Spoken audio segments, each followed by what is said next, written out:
Morning everyone. This is the Cadillac that we had made the video on prior, I think last week. If you guys remember, the roof, we were trying to grind away the Bondo and the corrosion and everything to expose what actually was there, see how extensive the damage was. So what I'm going to do is I'm going to have John walk us through what he's seen and what the processes are to rebuild or repair what we have here. Alright? So John, if you will. Alright. As Rob said in the last video,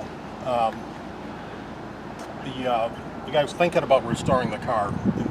And people would think a car from the 80s, why would you restore it? It has a lot of sentimental value to the guy.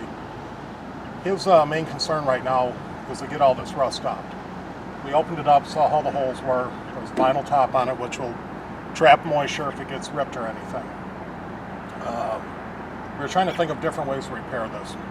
Real good repair would have been to replace the whole roof. We can't do that. A lot of shops would pack this full of filler, sand it down, paint it, and let it go that way.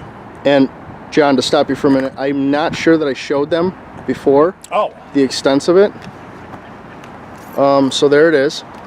I mean, it's just gone. Ate right through. You know.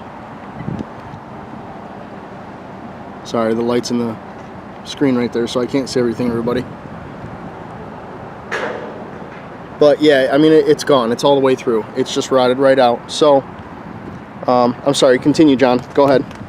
So basically what we're going to do is his main concern is he wants to stay dry right now while he's driving it and decide what he wants to do with the rest of the car. The rest of the car, I know it looks bad.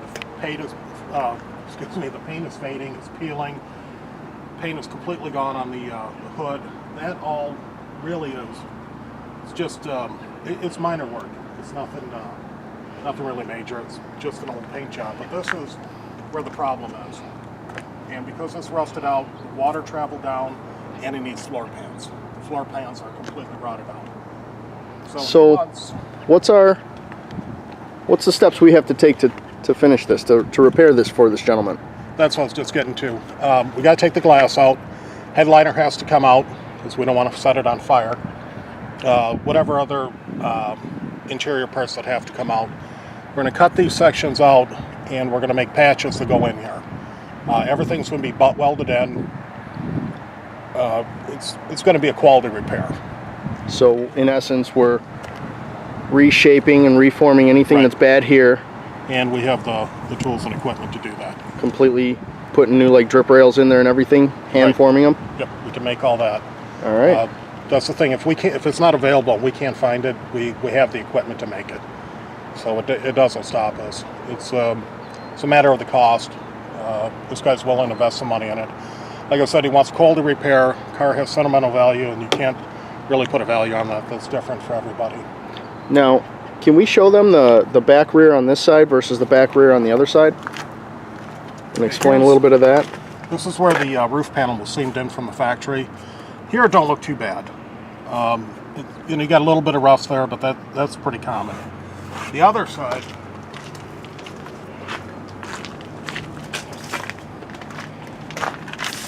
different story.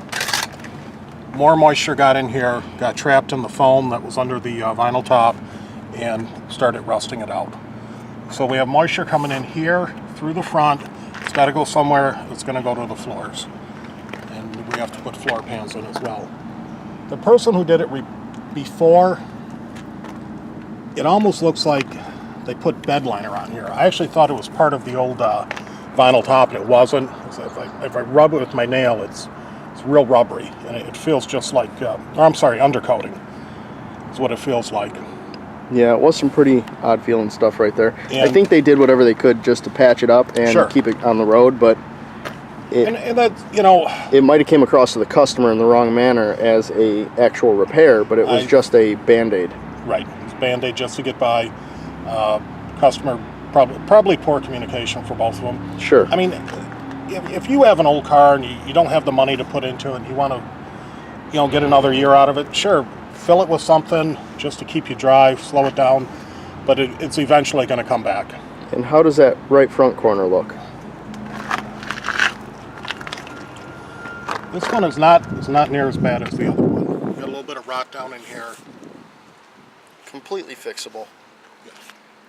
Remember everyone, everything right here is completely fixable. Even if the parts are not available, we can still make them. We can still provide panels for this by making them, hand making them.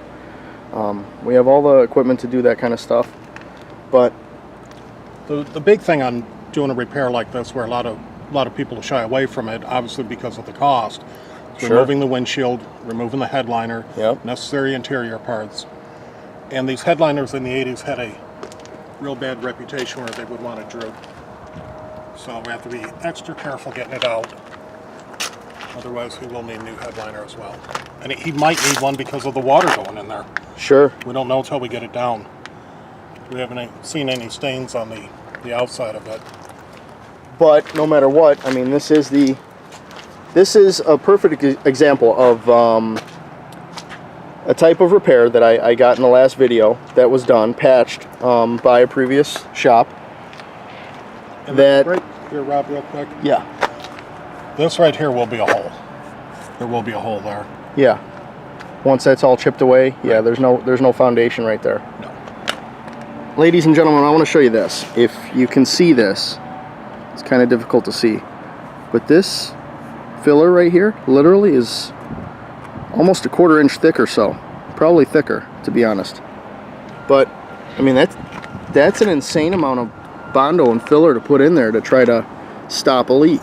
And I'm not saying it's the customer's fault. Like I said before, it might be just a miscommunication, misunderstanding, where he had thought that the shop that had done this was doing an actual legit premium repair, and it's not. I think that they were probably trying to at least keep him on the road, or at least keep him dry inside the car, whatever, you know. But it's a possibility that, you know, they could have misled him on purpose. I don't want to say neither here nor there, but what I want to do is try to show you guys the difference between, you know, what they did and how it did not help versus what we're going to do by explaining the processes involved, you know, repairing the metal, removing and replacing the metals, sealing it up properly, you know, things of that nature. So either way, that is the vehicle. John, anything else you would like to add? No, I think that sums it up quite a bit. Okay. But it's communication with your customer is really huge. Absolutely. Understanding what type of repair they want and the different levels of it. The more time, the more money, obviously. Yep. So that's about it. Nobody's really the bad guy here because we don't know. I wasn't in the room when he talked to the other shop owner. Right, and that was years ago. Sure. So, everyone, here you go. I will post this video and enjoy.